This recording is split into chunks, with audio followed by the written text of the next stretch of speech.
শুধু দর্শক মণ্ডলী আসসালামু আলাইকুম। আমি ডক্টর জান্নাতুল ফেরদৌস আপন শুরু করছি লুমিনা আইভিএফ এন্ড ফার্টিলিটি সেন্টারের নিয়মিত আয়োজন live session with your fertility specialist. আমাদের এই আয়োজনের মাধ্যমে আমরা প্রতিনিয়ত গণজাগরণ এবং গণসচেতনতা তৈরি করার চেষ্টা করে যাচ্ছি বন্ধ্যাত্ব সম্পর্কিত যে কোনো সমস্যা নিয়ে মানুষের সমাধান দেওয়ার জন্য। আজ আমাদের মাঝখানে উপস্থিত হয়েছেন আমাদের খুবই প্রিয় মুখ এবং সম্মানিত একজন ডক্টর মুক্তি রানী সাহা ম্যাম গাইনোকোলজিস্ট এবং বন্ধ্যাত্ব বিষয়ে বিশেষজ্ঞ একজন কনসালটেন্ট। তিনি কনসালটেন্ট হিসেবে আমাদের লুমিনা আইভিএফ এন্ড ফার্টিলিটি সেন্টারে আছেন।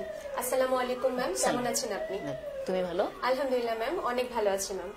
ম্যাম আপনাকে আমাদের মাঝখানে পেয়ে আরো বেশি ভালো আছি।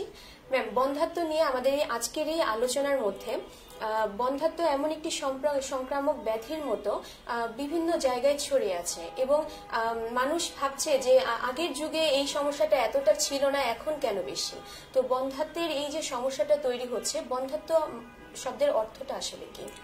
বন্ধ্যাত্ব বা ইনফার্টিলিটি আসলে হলো হাজবেন্ড ওয়াইফ 1 বছর নিয়মিত মেলামেশার পর কোনো প্রোটেকশন ছাড়া যদি কনসিভ না করে তাকে আমরা তাহলে তাকে বন্ধ্যাত্ব বলি। এবং ওয়াইফের বয়স যদি 35-এর উপরে হয় তাহলে এই সময়সীমা কমে হবে 6 মাস। এটাই বন্ধ্যাত্ব। অনেক ধন্যবাদ ম্যাম। ম্যাম বন্ধ্যাত্ব হওয়ার পেছনে মহিলা এবং পুরুষ দুজনেরই কোনো নির্দিষ্ট কোনো সমস্যা থাকার কারণেই বন্ধ্যাত্ব হচ্ছে। তাহলে ম্যাম মহিলাদের বন্ধ্যাত্বের কি কি কারণ থাকতে পারে? প্রথমে আমরা কিছু ফ্যাক্টর বলি, যেমন মহিলাদের বয়স যদি বেড়ে যায় বন্ধ্যাত্ব দেখা যায়। যেমন বয়স বাড়ার সাথে সাথে ফলিকুলোজেনেসিস, ফলিকুলার রিজার্ভ, ফলিকুলার কোয়ালিটি সবই কমে যায় এবং দেখা যায় এন্ডোমেট্রিয়াল রিসেপ্টিভিটিও খারাপ হয়ে যাচ্ছে। এছাড়া স্মোকিং একটা ফ্যাক্টর। স্মোকিং এর ফলে দেখা যায় টিউবাল মটিলিটি কমে যায় এবং ছেলেদের ক্ষেত্রে স্পামের মটিলিটি, মরফোলজি এবং কাউন্ট সবই কমে যায়।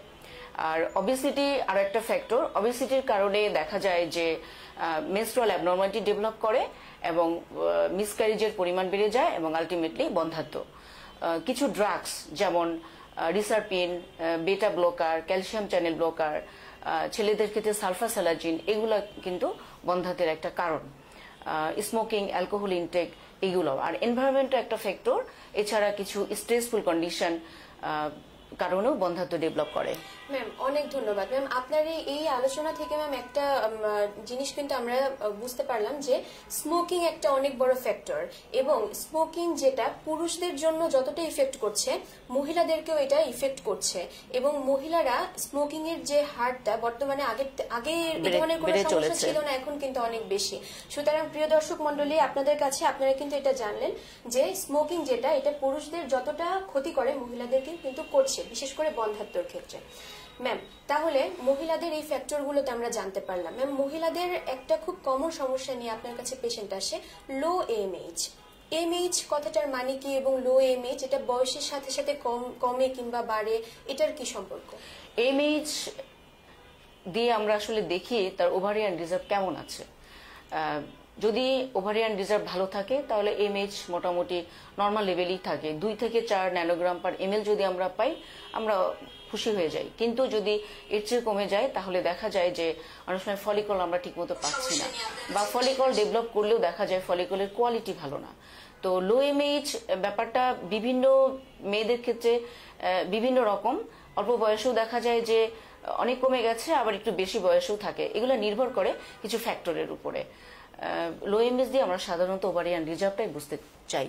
আচ্ছা, তার মানে ম্যাম মেয়েদের বয়সের সাথে সাথে এমএইচটা কমে যাচ্ছে, এটা আমরা জানতে পারলাম। ম্যাম কম বয়সে অনেক মেয়েরা আসছে এমএইচ কম নিয়ে, এটা কি ধরনের সমস্যার জন্য হয়ে থাকছে? Thank you.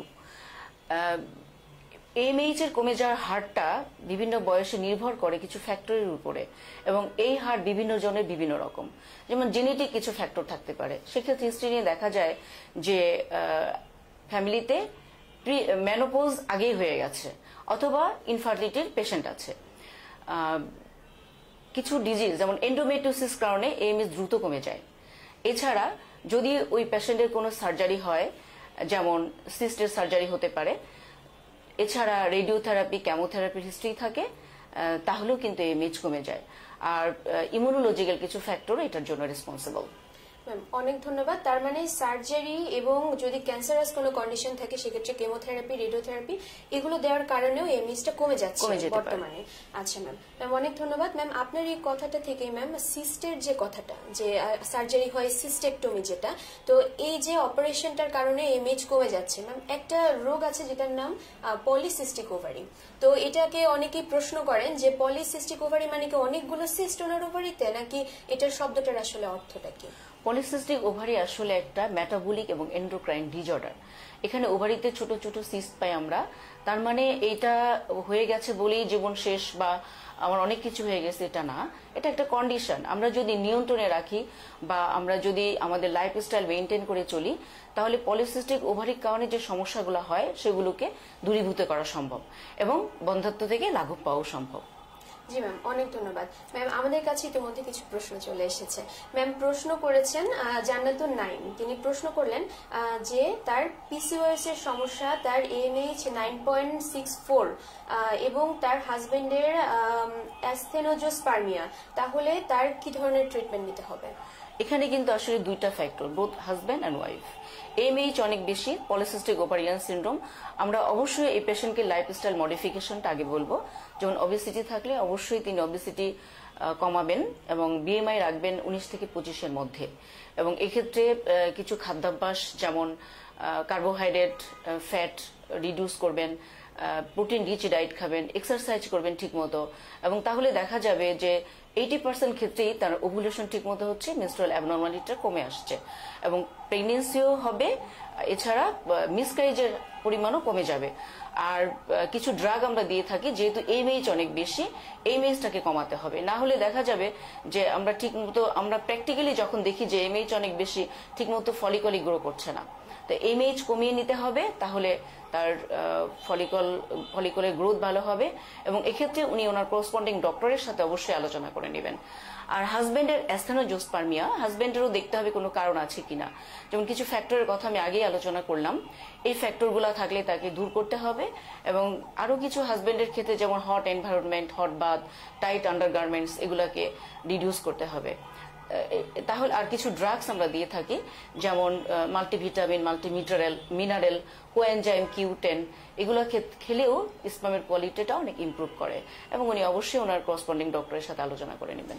ম্যাম আপনাকে অসংখ্য ধন্যবাদ, খুবই সুন্দরভাবে আমাদের প্রশ্নগুলোর উত্তর ম্যাম দিয়ে যাচ্ছেন। ম্যাম অ্যাডেনোমায়োসিস, ফাইব্রয়েড ইউটেরাস কিংবা ওভারিয়ান সিস্ট, এই সমস্যাগুলো থাকলে বন্ধ্যাত্বর শিকার হচ্ছেন অনেক মহিলা, এটা কেন হচ্ছে ম্যাম? অ্যাডেনোমায়োসিস আসলে আমরা এখন নিত্য নৈমিত্তিক ঘটনা আমাদের জন্য, অল্প বয়সেও পাই, বেশি বয়সেও থাকে। তো অ্যাডেনোমায়োসিসের ব্যাপারটা হলো, এন্ডোমেট্রিয়াম যদি মায়োমেট্রিয়ামের মধ্যে ইনভেট করে, ইউট্রাসটা বাল্কি হয়ে যায়, পেশেন্ট ডেভেলপ করে ম্যানোরেজিয়া এবং ডিসম্যানোরিয়া। তো এক্ষেত্রে যেটা হয়, ইমপ্ল্যান্টেশন ঠিকমতো হয় না, আবার হলেও দেখা যায় মিসক্যারেজ হচ্ছে। আর ফাইব্রয়েডের ব্যাপারটা হচ্ছে, ফাইব্রয়েড নির্ভর করে কোন টাইপের ফাইব্রয়েড। যেমন সাবসেরোসাল ফাইব্রয়েড যদি হয়, সেক্ষেত্রে তেমন কোনো ক্ষতি হয় না, এই ফাইব্রয়েড নিয়েই রোগী কনসিভ করতে পারেন। কিন্তু ইন্ট্রামুরাল যে ফাইব্রয়েডটা, যদি সাইজ অনেক বড় হয়, তাহলে দেখা যায় বাচ্চা ইমপ্ল্যান্টেশন হচ্ছে না। আর সাবমিউকোজাল ফাইব্রয়েড, যেটা ক্যাভিটির মধ্যে থাকে, সেখানে বাচ্চা বসার জায়গাই পায় না, তো কনসিভ কখনো করলেও মিসক্যারেজের চান্স অনেক বেশি থাকে। আর একটা হচ্ছে ovarian cyst. Ovarian cyst, follicular cyst, luteal cyst, এগুলা নর্মাল সিস্ট, এদের কোনো ট্রিটমেন্টের প্রয়োজন নাই, শুধু অবজারভেশন করা। এবং এন্ডোমেট্রিওটিক সিস্ট যদি থাকে, সেক্ষেত্রে কম সাইজের সিস্ট বা এমএইচ ভালো, আমরা এই সিস্টের জন্য তেমন কিছু করি না বা কোনো সার্জারিও করতে চাই না। যদি বড় সিস্ট থাকে, এমএইচ ভালো থাকে, বয়স কম থাকে, সেক্ষেত্রে আমরা সিস্টেকটমি বা সিস্ট অ্যাসপিরেশন করতে পারি। কিন্তু এমএইচ কম থাকলে আমরা এই সিস্ট নিয়েই পেশেন্টকে বাচ্চার জন্য ট্রিটমেন্ট দিই। আর আরেক ধরনের সিস্ট আছে ডার্ময়েড সিস্ট। সাধারণত অপারেশন করতে গেলে দেখা যায় যে ওভারিয়ান রিজম অনেকটা কমে গেছে, তো এই ক্ষেত্রে কিছুটা কশাসলি আমাদেরকে ট্রিটমেন্ট করতে হবে। ম্যাম আমাদের কাছে বিভিন্ন সময় যে পেশেন্টগুলো আসেন, ওনারা আসার পর ওনারা এই ধরনের কিছু প্রশ্ন যখন করেন যে আমি ন্যাচারালি কেন ট্রাই করতে পারবো না বেবি নেওয়ার জন্য, কিংবা আমি শুধু মুখে ওষুধ খেয়ে কেন করতে পারবো না, আমাকে কেন আইইউআই কিংবা আইভিএফ এ যেতে হবে। আপনি তার প্রোফাইল অনুযায়ী হয়তো তাকে ট্রিটমেন্ট দিচ্ছেন, কিন্তু প্রশ্নটা করে ম্যাম ওনারা আবার এই ধরনের এক্সাম্পলও দিয়ে থাকেন যে আমার পাশের বাসার অমুক, সে 14 বছর পরে এবার বেবি হয়েছে, কিংবা আমার পাশের বাসার অমুক, তার ওজন 120-এর উপরে, কিন্তু তারপরও তার বেবিটা হয়েছে, এরকম প্রশ্ন করেন। আর ওনার ক্ষেত্রে আমরা হয়তো ওনাকে ওজন কমানোর সাজেশন দিচ্ছি। তো ম্যাম এই যে বন্ধ্যাত্ব নিয়ে যখন একজন রোগী আসছেন, তাকে আমরা সাজেশন দিচ্ছি অনেক কিছু ওজন কমানোর জন্য, লাইফস্টাইল মডিফিকেশনের জন্য, তাহলে বন্ধ্যাত্বের এই ইনসিডেন্সটা এটা ম্যাম আসলে কত পার্সেন্ট পেশেন্টের মধ্যে পাওয়া যায়? General, thank you very much. আসলে এই ইনসিডেন্ট জেনারেল পপুলেশন আমরা যদি ধরি 10 to 15%, কিন্তু এই ইনসিডেন্স মেলের ক্ষেত্রেও যেমন ফিমেলের ক্ষেত্রেও তেমন কাছাকাছি, অর্থাৎ মেলে 35 to 40%, ফিমেলেও 35 to 40%, বোধ দায়ী হচ্ছে 20 to 25%। জি ম্যাম, অনেক ধন্যবাদ। ম্যাম আমাদের এখানে যখন কিংবা যে কোনো বন্ধ্যাত্ব নিয়ে যে কোনো সমস্যায় পেশেন্ট আসলেন এবং তার আমরা চেষ্টা করছি মুখে ওষুধ দিয়ে কিংবা আইইউআই করে বেবি হওয়ার জন্য, তখন ম্যাম একটা কমন টেস্ট সবাইকে দেওয়া হয় মহিলাদের, সেটা হচ্ছে স্যালাইন ইনফিউশন টেস্ট কিংবা হিস্টোসালফিঙ্গোগ্রাফি। এই টেস্টটার জন্য ম্যাম পেশেন্টরা খুব কমপ্লেন করে যে টেস্টটা খুব পেইনফুল। আসলে ম্যাম এটা আসলে কতটা পেইনফুল কিংবা এটা করার গুরুত্ব কতখানি? আসলে এই টেস্টটার গুরুত্ব অনেক বেশি। পেইনফুল রোগীরা অন্যদের সাথে আলাপ করেও কিছুটা জেনে আসে আর ইউটিউব দেখে, কিন্তু আমরা যদি সঠিকভাবে ওনাকে পরীক্ষা করতে দিই, যেমন কিছু মেডিকেশন দিই আমরা যাতে জরায়ের মুখটা একটু খুলতে পারে আগে থেকেই, আর হচ্ছে ব্যথার ওষুধ দিই, তাহলে কিন্তু তেমন কোনো ব্যথা না। আমরা কাউন্সিলিং করি রুগীকে প্রপারলি, কিন্তু রুগী কিছুটা আগে থেকে জেনে আসে, সে আগেই ভয়ে ভীতি থাকে। কিন্তু এই টেস্টের গুরুত্ব অনেক বেশি। আমরা রুগীকে অজ্ঞান করি না, আমরা রুগীকে যদি ঠিকমতো টেস্ট করি রুগী আসলে তেমন কোনো ব্যথা পায় না। জি ম্যাম, অনেক ধন্যবাদ। ম্যাম একজন প্রশ্ন করেছেন, মেমোরি উইথ মিম ওনার আইডির নাম, প্রশ্ন করেছেন আমার বয়স 27, হাইট 5 ফিট 3 ইঞ্চি, ওয়েট 54, আমার এমএইচ 4.68, আমার ফাইব্রয়েড এবং মাইল্ড অ্যাডেনোমায়োসিস আছে। 1 বছর ট্রাই করেছি বাট রেজাল্ট নেগেটিভ। এই অবস্থায় নর্মালি কি কনসিভ করা সম্ভব? আইইউআই কিংবা আইভিএফ করলে তার সাকসেস কতটুকু আসবে? বয়স 27 এবং এমএইচ 4.6, দুটাই ভালো, বয়স কম এবং এমএইচও ভালো। সেক্ষেত্রে ফাইব্রয়েডের এখন লোকেশন, সাইজ, কোথায় বসে আছে এগুলো আমাদের জানতে হবে। আর অ্যাডেনোমায়োসিস যেটা বলা হইল, এটা ডিফিউজ নাকি ফোকাল অ্যাডেনোমায়োসিস, এটা আমাদের বুঝতে হবে। আমরা ইদানিং অনেক ভালো ভালো ওষুধ বেরিয়েছে, জেনারিস, অ্যাগোনিস্ট, অ্যান্টাগোনিস্ট, এগুলি দিয়েও আমরা কিছুটা ট্রিটমেন্ট করে সাইজ কমাতে পারি। প্রথমে হয়তো আমরা সার্জারি ছাড়াই চিকিৎসা করব ওষুধ দিয়ে, তারপর না হলে পরবর্তীতে আমরা সার্জারির জন্য অ্যাডভাইস করব। অসংখ্য ধন্যবাদ ম্যাম। ম্যাম আপনার কাছে কিছু পেশেন্ট আসে যে পেশেন্টগুলোর বয়স 40-র উপরে কিংবা 45-এর উপরে, তারা হয়তো 20 কিংবা 25 বছর আগে বিয়ে হয়েছে, চেষ্টা করেছে বিভিন্নভাবে কিংবা প্রপার ট্রিটমেন্ট যেটা পাওয়ার কথা হয়তো পায়নি। এই বয়সে যখন আপনার কাছে আসছে তার এমএইচ খুবই কম, 0.01 কিংবা 0.12 এরকম। এখন এই পেশেন্টগুলোর সাকসেস রেটও কম, এটাও স্বাভাবিক, কিন্তু এদের ক্ষেত্রে ওভারিয়ান পিআরপি বলে কোনো ট্রিটমেন্ট, যেটা একটা এক্সপেরিমেন্টাল ট্রিটমেন্ট, হয়তো এই ট্রিটমেন্টটা সম্পর্কে ম্যাম কিছু যদি আমাদেরকে জানাতেন। Thank you. পিআরপি আসলে প্লেটলেট রিচ প্লাজমা। পেশেন্টের ব্লাড অল্প পরিমাণ ব্লাড নিয়ে প্লেটলেট এবং কিছু গ্রোথ ফ্যাক্টর সেন্ট্রিফিউগেশনের মাধ্যমে আলাদা করে এই ফ্যাক্টরগুলা আলট্রাসোনোগ্রাফিক গাইডেন্সের মাধ্যমে অথবা ল্যাপারোস্কোপি করার সময় আমরা ওভারিতে ইনফিউজ করতে পারি, অথবা কখনো কখনো এন্ডোমেট্রিয়ামি দেওয়া হয় এন্ডোমেট্রিয়ামের রিসেপটিভিটিকে ইনক্রিজ করার জন্য। তো দেখা যায় যে পিআরপি দিলে গ্রোথ ফ্যাক্টর ইনক্রিজ করে এবং পেশেন্টের কিছু ক্ষেত্রে দেখা যায় যে পেশেন্ট কনসিভ করে বা ফলিকুলের কোয়ালিটি এবং ফলিকুলার জেনেসিস ইমপ্রুভ করে, ওভারিয়ান রিজার্ভও বাড়ে। তবে এই খুব প্রলং অ্যাক্টিভিটি থাকে তা না, এবং এটা এখনো আন্ডার ট্রায়াল, গাইডলাইন বেস কোনো ট্রিটমেন্ট না। জি ম্যাম, ম্যাম অসংখ্য ধন্যবাদ। ম্যাম আসলে এই যে ইনসিডেন্সের ব্যাপারটা যেটা বললেন, মেল ফিমেলের 30 থেকে 32 কিংবা 35%, ম্যাম তার মানে মেলেরও ইনফার্টিলিটি বা পুরুষ বন্ধ্যাত্বেরও একটা ব্যাপার তাহলে আছে। এই পুরুষ বন্ধ্যাত্বের কারণ ম্যাম কিছু বললেন আপনি, স্মোকিং, অ্যালকোহল, এছাড়া আরো কি কোনো কারণ আছে কিংবা পুরুষ বন্ধ্যাত্বের কি ধরনের টাইপস হতে পারে সেটা যদি বলতেন। পুরুষ বন্ধ্যাত্ব প্রথমে আমরা যদি কিছু হিস্ট্রি নেই, যেমন তিনি যে কাজ করেন অকুপেশন, কোনো এনভায়রনমেন্টটা কেমন, হট এনভায়রনমেন্ট কিনা, হট বাথ করেন কিনা, টাইট আন্ডারগার্মেন্টস কতক্ষণ পরেন, স্মোকিং, অ্যালকোহল ইনটেক করেন কিনা, এগুলিও স্পামের উপরে প্রভাব ফেলে। এছাড়া অবভিয়াসিটিও রিয়েক্টিভ অক্সিজেন স্পেসিস তৈরির মাধ্যমে দেখা যায় যে স্পামকে ডিস্ট্রয় করে। তো এগুলি থাকলে অবশ্যই কমাতে হবে। আর কিছু ইনফেকশন যেমন ক্ল্যামিডিয়া, গনোরিয়া, মামস অর্কাইটিস স্পার্মাটোজেনেসিসে হ্যাম্পার করে। আর টিউবারক্লোসিস, এছাড়া ডায়াবেটিস মেলাইটাস অবশ্যই এখানে হ্যাম্পার করে। কিছু দেখা যায় যে এন্ডোক্রাইনোপ্যাথিস যেমন আইসোলেটেড গোনাডোট্রপিন ডেফিসিয়েন্সি অথবা কালমেন সিনড্রোম এ ধরনের, এছাড়া হাইপোথাইরয়েডিজম, হাইপারপ্রোলেক্টিনিমিয়া, এবং দেখা যায় অনেক ক্ষেত্রে ম্যাক্রো অ্যাডিনোমাও থাকতে পারে হাইপোথ্যালামাসে, এসব ক্ষেত্রেও বন্ধ্যাত্ব ডেভেলপ করে। আর দেখা যায় জেনেটিক্স কিছু ফ্যাক্টর আছে, যেমন Klinefelter syndrome, Y chromosome microdeletion, cystic fibrosis, যেগুলির কারণে দেখা যায় যে সিএফটিআর জিন মিউটেশন হয়ে bilateral congenital vas deferens deficiency থাকে, ব্লক থাকে, সেক্ষেত্রেও দেখা যায় যে অবস্ট্রাকটিভ অ্যাজিওস্পার্মিয়া ডেভেলপ করছে। আর কিছু ড্রাগ যেমন রিসারপিন, এরপর সিমেটিডিন, রেনিটিডিন, এছাড়া সালফাসালাজিন, বেটা ব্লকার, ক্যালসিয়াম চ্যানেল ব্লকার, এগুলিও যদি উনি ইনটেক করেন তাহলে ওনাকে অবশ্যই এটা চেঞ্জ করতে হবে। বিভিন্ন ধরনের এছাড়া দেখা যায় ভেরিকোসিল একটা ফ্যাক্টর, ভেরিকোসিলের কারণেও স্পার্মাটোজেনেসিস হ্যাম্পার হয়, অবশ্যই তাকে ডক্টরের শরণাপন্ন হয়ে চিকিৎসা করতে হবে। তাছাড়া ইডিওপ্যাথিক আছে, কারণ জানা যায়নি অনেক কিছুই, সেটা অ্যাবাউট 40 to 50%। আমাদের কাছে একটা প্রশ্ন এসেছে, নূপুর রানী, তিনি প্রশ্ন করেছেন, আমার MH 1.81 এবং আমার হাজবেন্ডের অ্যাজিওস্পার্মিয়া, তো আমাকে সাজেশন দেওয়া হয়েছে হাজবেন্ডের টেজা করার জন্য, কিন্তু আমার হাজবেন্ডের বাইল্যাটারাল ভ্যারিকোসিলি আছে, তাহলে টেজা করার পরে ভ্যারিকোসিলি ট্রিটমেন্টটা কি হবে?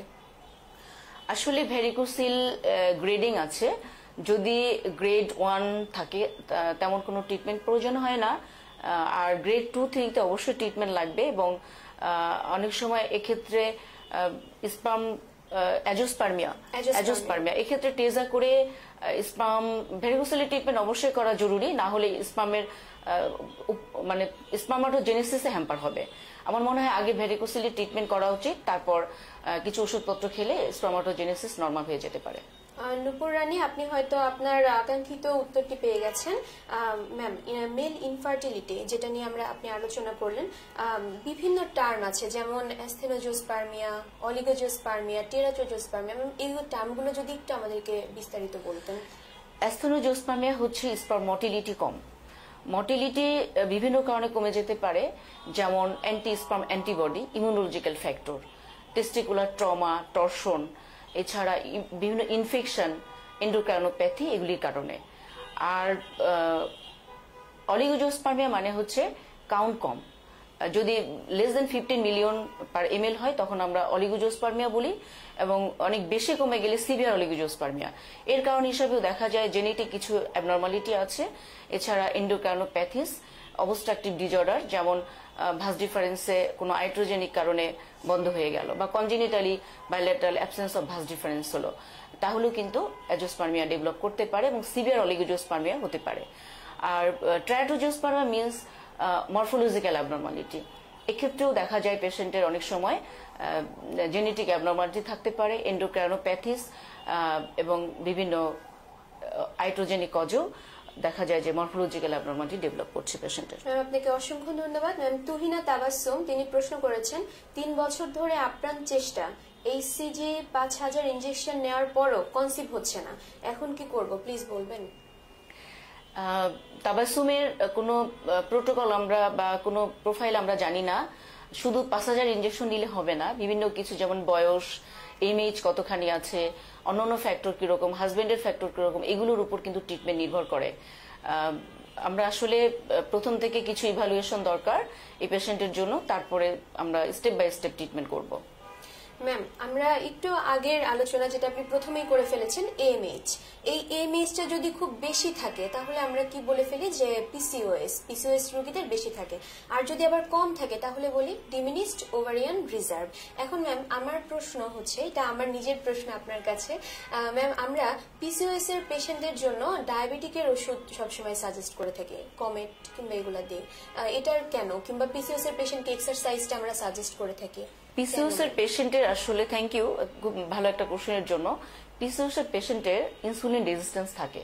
দেখা যায় যে 75% KG impaired glucose tolerance develop করে এবং 7 to 10% টাইপ 2 ডায়াবেটিস মেলাইটাস।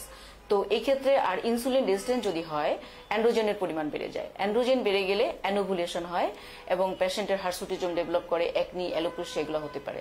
তো আমরা যদি মেটফরমিন দিয়ে রাখি, দেখা যায় বিভিন্ন ক্ষেত্রে এই সমস্যাগুলো হয় না, ওভুলেশন ঠিক মতো হয়, অ্যান্ড্রোজেন রেইজ করে না যেটা অ্যানোভুলেশন করে, এবং আলটিমেটলি পেশেন্টের ফার্টিলিটিটা ইমপ্রুভ করে খুব ভালো মতো।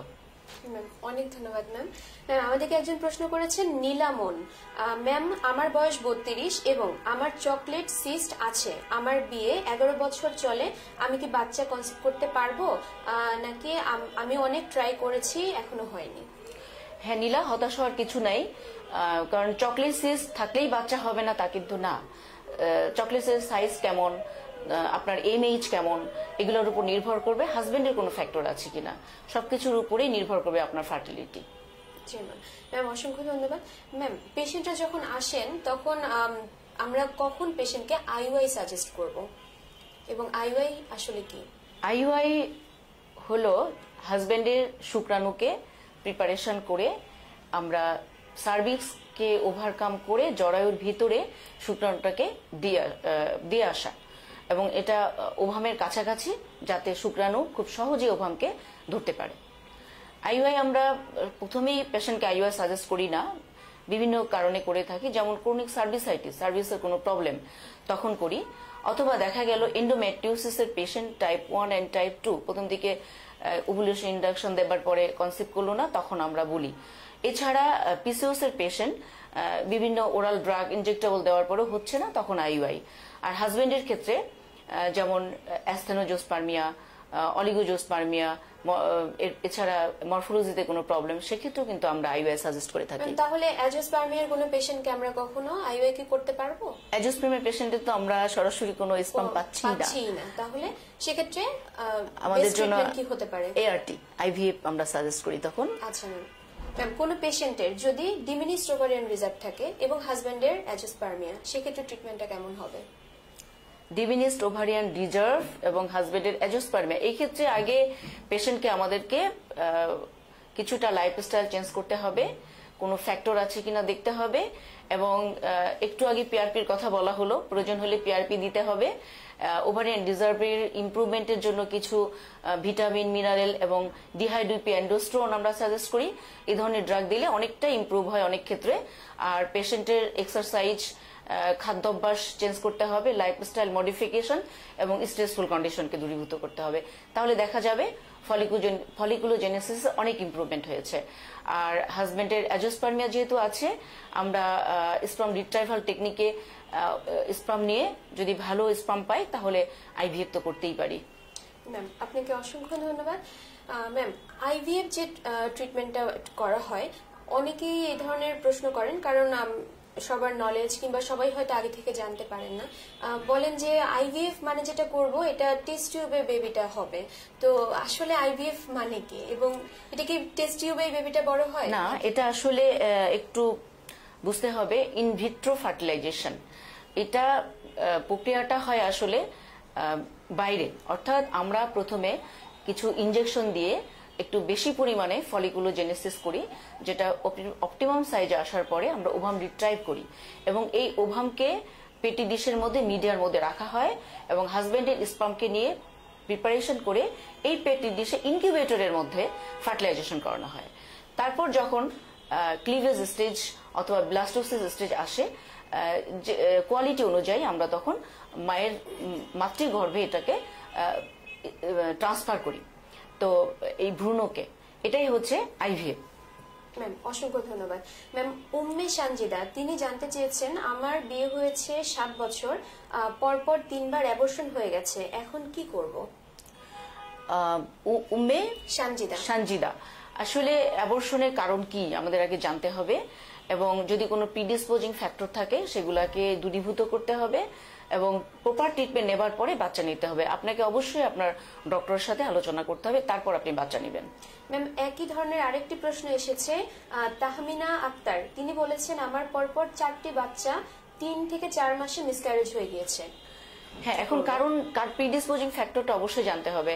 আপনি আপনার ইনফার্টিলিটি যে স্পেশালিস্ট আছে ওনার সাথে আলোচনা করবেন, আপনার কজ বের করতে হবে, তারপর ট্রিটমেন্টের পরে আপনি বাচ্চা নেবেন। ম্যাম এই যে মিসক্যারেজ গুলো হয়ে যাচ্ছে, এইটার কোনো ট্রিটমেন্ট হিসেবে যদি জ্বরের মুখে সেলাই দেওয়া হয়ে থাকে, এবং সেলাইটা আসলে কখন দিতে হয়?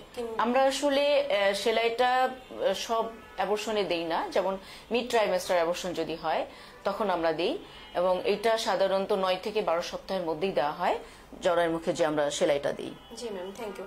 ম্যাম প্রশ্ন করেছেন আজাহার আলম, আমার এক আপু জানতে চেয়েছেন, আমার বিয়ে হয়েছে 11 বছর আর বাচ্চার জন্য চেষ্টা করছি 7 বছর।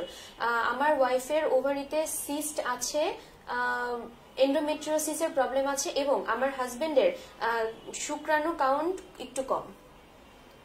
এই কথাগুলো নিয়ে অনেক আলোচনা হলো, এতক্ষণ হয়ে গেছে এন্ডোমেট্রিওসিস এবং অ্যাসথেনোজোস্পার্মিয়া বা অলিগোজোস্পার্মিয়া, হ্যাঁ, হাজবেন্ডের শুক্রাণুর কাউন্ট কম।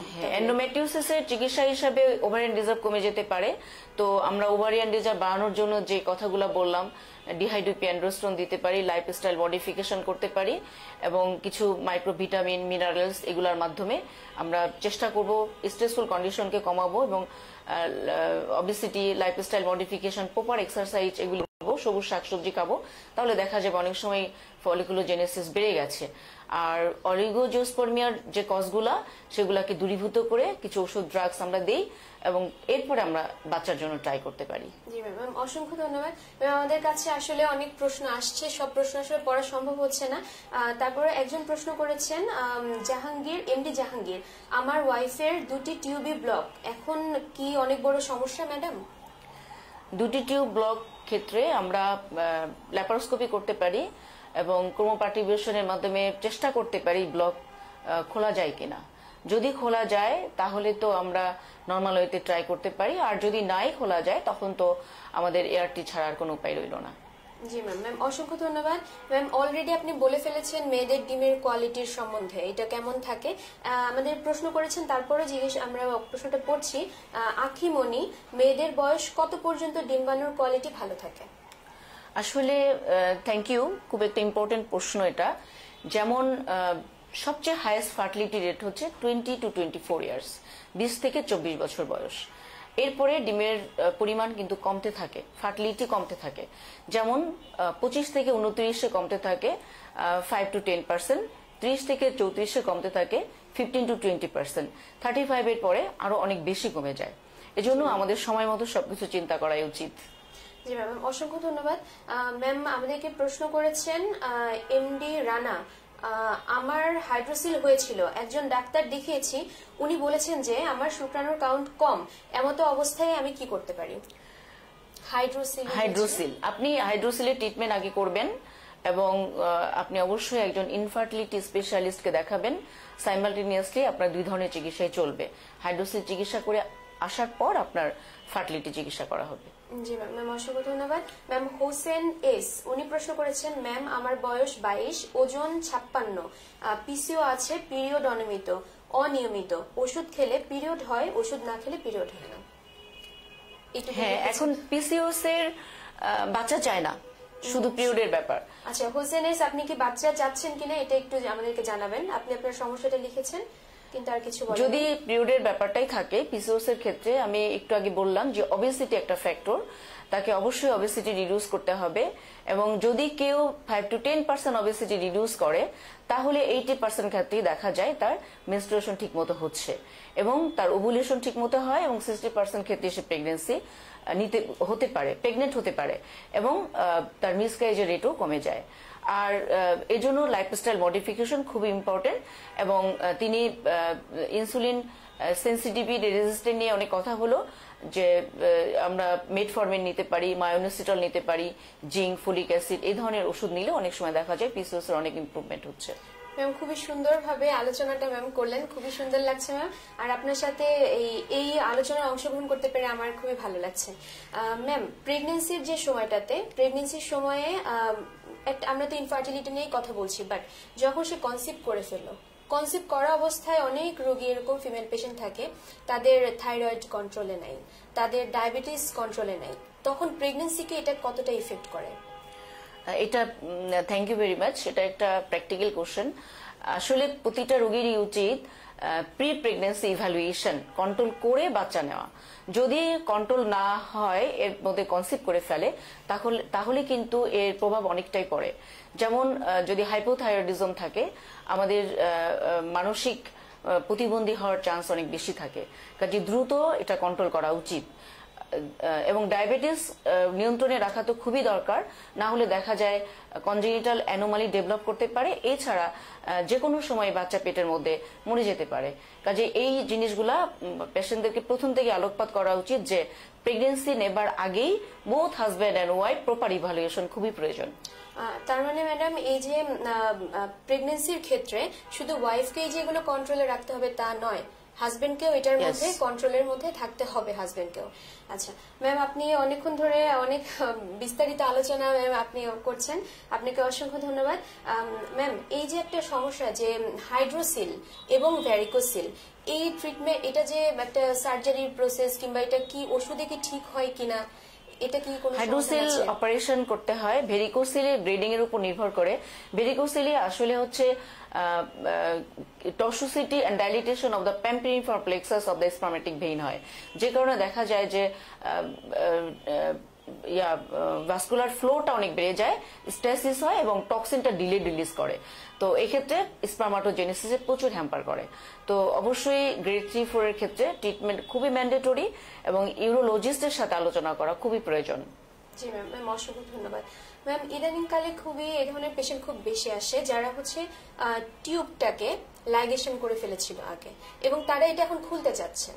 তো কিছু কারণ থাকে এমন যে তারা আবার বাচ্চা নিতে চাচ্ছেন, সেক্ষেত্রে ম্যাম টিউবটা কি রিক্যানালাইজেশন করে বাচ্চা নেওয়াটা কতটুকু সাকসেস আসে, কিংবা টিউবটাকে ওভাবেই রেখে যদি আইভিএফ এ যায় তাহলে সাকসেস রেটটা কেমন? এখন এটা একটা প্রতিদিনের প্র্যাকটিক্যাল কোশ্চেন। আমরা প্রায়ই পাই যে লাইগেশন হয়ে গেছে, এখন আমি বিভিন্ন ইনসিডেন্ট ঘটে, আমরা এখন বাচ্চা চাই। তো আইভিএফ একটু কস্টলি ব্যাপার, অনেকেই অনেক লো সোশিও ইকোনমিক ফ্যামিলি যারা আছেন পারেন না, তারা লাইগেশন খুলতেই চান। তো এক্ষেত্রে কাউন্সিলিং এর খুব প্রয়োজন। যেমন খুললেই বাচ্চা হবে তা কিন্তু নয়, অনেক সময় দেখা যায় যে নির্ভর করে কিছু ফ্যাক্টরের উপরে, যেমন টিউব কতটা লেন্থ আছে, তারপর কোন জায়গাটা লাইগেশন করা হয়েছে, কত বছর ধরে লাইগেশন করা হয়েছে, এবং অন্য কোনো ফ্যাক্টর আছে কিনা, যেমন পেলভিক ইনফ্লামেটরি ডিজিজ, অন্য কোনো ফ্যাক্টর আছে কিনা, এগুলোর উপরেও কিন্তু সাকসেস রেট নির্ভর করে। আবার দেখা গেল যে কনসিভ করলো কিন্তু একটু প্রেগনেন্সি রেটও বেড়ে যায়, এগুলি কাউন্সিলিং করেই তারপর আমার মনে হয় যে টিউব খোলা উচিত। জি ম্যাম, ম্যাম অসংখ্য ধন্যবাদ। ম্যাম, এই ধরনের কিছু প্রশ্ন আসে কিংবা এই ধরনের কিছু পেশেন্ট আমাদের কাছে আসে, যে পেশেন্টগুলো এরকম বলছে যে মেয়ের বাচ্চা হচ্ছে না, এ কারণে মেয়ের সকল টেস্ট, মেয়ের সকল ট্রিটমেন্ট এগুলো করিয়ে শেষ, কিন্তু ছেলে মানে যিনি হাজবেন্ড, তার টেস্ট কিংবা তার কোনো ট্রিটমেন্ট হচ্ছে না। এই ধরনের পুরুষ যারা কিংবা এই ধরনের পরিবার থেকে যারা আসছেন, তাদের উদ্দেশ্যে ম্যাডাম যদি আপনি কিছু বলতেন। আসলে এটা নিত্য নৈমিত্তিক ঘটনা। যেমন সবসময় এসে বলবেন যে ওয়াইফেরই টেস্ট করানো হোক, আমি তো ভালো আছি। তো এটা আসলে ঠিক নয়, কারণ বাচ্চা তো দুজনে মিলেই হয়, এবং বোথ স্পার্ম অ্যান্ড ওভাম দুটার কোয়ালিটি নির্ভর করে দুজনের কিরকম কন্ডিশনে আছেন এটার উপরে। তো আমরা যেমন ওয়াইফের ইভ্যালুয়েশন করব, সাইমালটেনিয়াসলি আমরা মেলেরও ইভ্যালুয়েশন করব। যদি সব ভালো থাকে কোনো সমস্যা নেই, আর যদি কোনো সমস্যা আমরা পেয়ে যাই তাহলে আপনার প্রপার ট্রিটমেন্ট, আমার মনে হয় যে বাচ্চা নিলে বাচ্চাও ভালো থাকে, মা বাবাও খুশি থাকেন। আচ্ছা ম্যাম, একজন প্রশ্ন করেছেন, তিনি আমরা দেশের কিংবা বিভিন্ন জায়গার নাম না বলি, তিনি বিভিন্ন জায়গা থেকে বাচ্চা নেওয়ার ট্রিটমেন্ট করেছেন, একটা দেশের নাম লিখেছেন, আমরা সেটা অ্যাভয়েড করছি, কিন্তু তাতেও তার বাচ্চা হয়নি। তার বিয়ে হয়েছে 28 বছর, এখন তার বয়স 47, এবং তিনি এখন বাচ্চা নেওয়ার ট্রিটমেন্ট করা হওয়ার পরে হয়নি, কিন্তু গত 6 মাস যাবত তার মাসিক হচ্ছিল না। গত 27 তারিখে তার মাসিক শুরু হয়েছে, এখনো পর্যন্ত হচ্ছে, তার মাসিকটা বন্ধ হয়নি। এটা কেন হচ্ছে? 47 ইয়ার্স তো near the menopausal age, pre menopause age, এবং 6 মাস তার মাসিক হয়নি, এখন বন্ধ ছিল। অনেক সময় মাসিক বন্ধ হয়ে যাওয়ার আগে কিন্তু আমরা এই ধরনের সমস্যা দেখতে পাই। তো এক্ষেত্রে আপনাকে বাচ্চা নেওয়ার ক্ষেত্রে কতটা সাকসেস হবে আসলে বলা মুশকিল, কিন্তু আপনাকে দেখতে হবে যে আপনার ওভারিয়ান ফেইলুর ডেভেলপ করেছে কিনা বা রিজার্ভ কতখানি আছে। যদি দেখা যায় যে রিজার্ভ একদমই কমে গেছে বা ফেলুরের দিকে চলে গেছে, তাহলে আমার মনে হয় যে এটা ধরেই নিতে হবে যে তার প্রি মেনোপোজাল একটা স্টেট, এবং বাচ্চা অন্যভাবে নেওয়া যেতে পারে। নর্মাল ওয়েতে বাচ্চা হওয়াটা খুবই মুশকিল। ম্যাম, আপনাকে অসংখ্য ধন্যবাদ। আমরা আলোচনা করতে করতে প্রায় শেষের দিকে, প্রোগ্রামের শেষের দিকে চলে এসেছি, কিন্তু ইচ্ছা করছে আরো দীর্ঘ করি আলোচনাটা। আপনি খুবই মানে ইম্পর্টেন্ট কিছু ইনফরমেশন দিয়েছেন আমাদের। ম্যাম, পিসিওএস এই যে রোগটা, এটা নিয়ে আসলে বারবার আলোচনা হচ্ছে। এই রোগটা কি সবসময় নির্দিষ্ট কোনো বয়সের পরই হয়, নাকি যে কোনো বয়সেই হতে পারে, এবং হলে কি কি কোন বয়সে কি কি সমস্যা থাকে? Thank you. পিসিওএস আসলে কোনো নির্দিষ্ট বয়সের অসুখ নয়। এটা অ্যাডোলেসেন্টও হতে পারে, রিপ্রোডাক্টিভ এজও হতে পারে, পেরিমেনোপজাল এজও হতে পারে। অ্যাডোলেসেন্ট যাদের হয় তাদের নিয়ে আসে আমাদের কাছে প্রায় অবেসিটি, এবং দেখা যায় যে মেনস্ট্রুয়াল অ্যাবনর্মালিটি। এই শুরু হয়েছিল, দেখা যায় 2-3 মাস ধরে হচ্ছে না, বা 6 মাস কেউ কেউ বলে আর মাসিক হচ্ছে না, এবং আবার কেউ কেউ এসে বলেন যে শুরু হওয়ার পরে আর থামছে না। এছাড়া কোনো কোনো মেয়ে নিয়ে আসে হার্সুটিজম, একনি, অ্যালোপেশিয়া, এই ধরনের কমপ্লেন থাকে। রিপ্রোডাক্টিভ এজে কমপ্লেন করে মেইনলি হচ্ছে এগুলো তো থাকেই, সাথে সাথে ইনফার্টিলিটি বা রিকারেন্ট প্রেগনেন্সি লস নিয়ে আসতে পারে। প্রি মেনোপোজাল এজেও পিসিওএস হতে পারে, সেক্ষেত্রে মেটাবলিক প্রবলেমটাই বেশি হয়, দ্যাট ইজ ব্লাড প্রেশার বেশি থাকে, ডায়াবেটিস হতে পারে, তারপর ডিসলিপিডেমিয়া হয়, এবং এদের সেন্ট্রাল ওবেসিটি অনেক বেশি থাকে। ম্যাডাম, অসংখ্য ধন্যবাদ। আসলে আমাদের প্রোগ্রামের প্রায় শেষের দিকে চলে এসেছি। শ্রাবণী আক্তার, তার প্রশ্নটা দিয়েই প্রোগ্রামটা আমরা শেষ করতে চাচ্ছি। তিনি জানতে চেয়েছেন বন্ধ্যাত্ব থেকে মুক্তির জন্য ঔষধের পাশাপাশি লাইফস্টাইল কিংবা খাবারের কোনো গুরুত্ব আছে কিনা? অবশ্যই। ওষুধ তো 3 নম্বরে, প্রথমে হচ্ছে লাইফস্টাইল মডিফিকেশন এবং এক্সারসাইজ 1 নম্বর, দ্বিতীয়ত হচ্ছে খাদ্যাভ্যাস। খাদ্যাভ্যাসের কথাটা আমি একটু বলতে চাই, সেটা হচ্ছে আমাদের ফ্যাটি ফুড, কার্বোহাইড্রেট, অতিরিক্ত কার্বোহাইড্রেট বা জাঙ্ক ফুড এগুলি কমাতে হবে, এবং সবুজ শাকসবজি খেতে হবে, ভিটামিন মিনারেল রিচ ডায়েট খেতে হবে। আর এক্সারসাইজ প্রতিদিন 30 থেকে 40 মিনিট এক্সারসাইজ, অ্যারোবিক এক্সারসাইজ খুব জরুরি করা, এবং এক্সারসাইজ আর খাদ্যাভ্যাসের মাধ্যমে যদি কেউ 5 থেকে 10% ওজন কমাতে পারে, তাহলে দেখা যাবে সে 80%ই মেনস্ট্রুয়েশন ঠিক মতো হচ্ছে, ওভুলেশন হচ্ছে, এবং তিনি প্রেগন্যান্সি হচ্ছেন।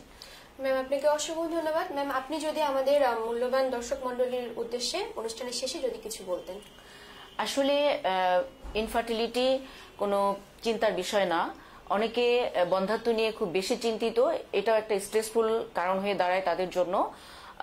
আমি মনে করি যে প্রথমে যদি মানুষ সময় মতো বিয়ে, বাচ্চা নেওয়া টাইম মতো করে, যত্রতত্র এমআর অ্যাবর্শন না করায়, এবং ইদানিং ডিভোর্সের প্রবণতাটা অনেক বেড়ে গেছে, এই দিকটাও যদি একটু নিয়ন্ত্রণে রাখা যায়।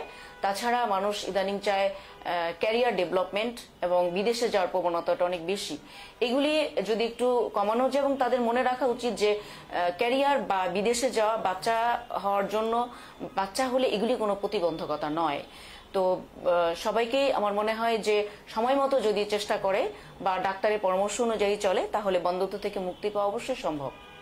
ম্যাম আপনাকে অসংখ্য ধন্যবাদ আপনার শত ব্যস্ততার মাঝেও আমাদেরকে Thank এই you. সময়টুকু দেওয়ার জন্য এবং আপনার এই আলোচনা থেকে আশা করছি আমাদের প্রিয় দর্শক মণ্ডলী যারা প্রোগ্রামটি দেখেছেন ধৈর্য ধরে আপনারা অনেক অনেক কিছু শিখেছেন এবং আপনাদের সমস্যার সমাধানগুলো হয়তো পেয়েছেন এবং যারা আমাদের এই লাইভটা হয়তো আপনারা মিস করে গেছেন তারা কাইন্ডলি একটু ধৈর্য ধরে লাইভটা আবার দেখবেন আমাদের লাইভটা আমাদের পেজেই দেওয়া থাকবে এবং আমি আপনাদের কাছে একটু নিজেকে একটু সরি বলে নিচ্ছি সেটা হচ্ছে আসলে এত অল্প সময়ের মধ্যে সকলের কমেন্টস পড়া সম্ভব হয়ে থাকে না যতটুকু পেরেছি আপনাদের প্রশ্নগুলো পড়েছি এবং উত্তর দেওয়ার চেষ্টা করেছি এই বন্ধ্যাত্ব নামক যে অন্ধকারে যে পুরোটা দেশ কিংবা জাতির মধ্যে যেটা ছড়িয়ে গেছে আমাদের এতটুকু চাওয়া এবং আমাদের দোয়া সবার জন্য যাতে এটা থেকে আমরা সবাই বের হয়ে আসতে পারি সেই প্রত্যাশা নিয়ে এবং আগামী দিনের আমাদের নেক্সট যে প্রোগ্রামটা সেই এপিসোডটা দেখার আমন্ত্রণ জানিয়ে আজকের অনুষ্ঠান আমরা এখানেই শেষ করছি আপনারা সকলে ভালো থাকবেন সুস্থ থাকবেন এবং লুমিনা আইভিএফ এন্ড ফার্টিলিটি সেন্টারের সাথেই থাকবেন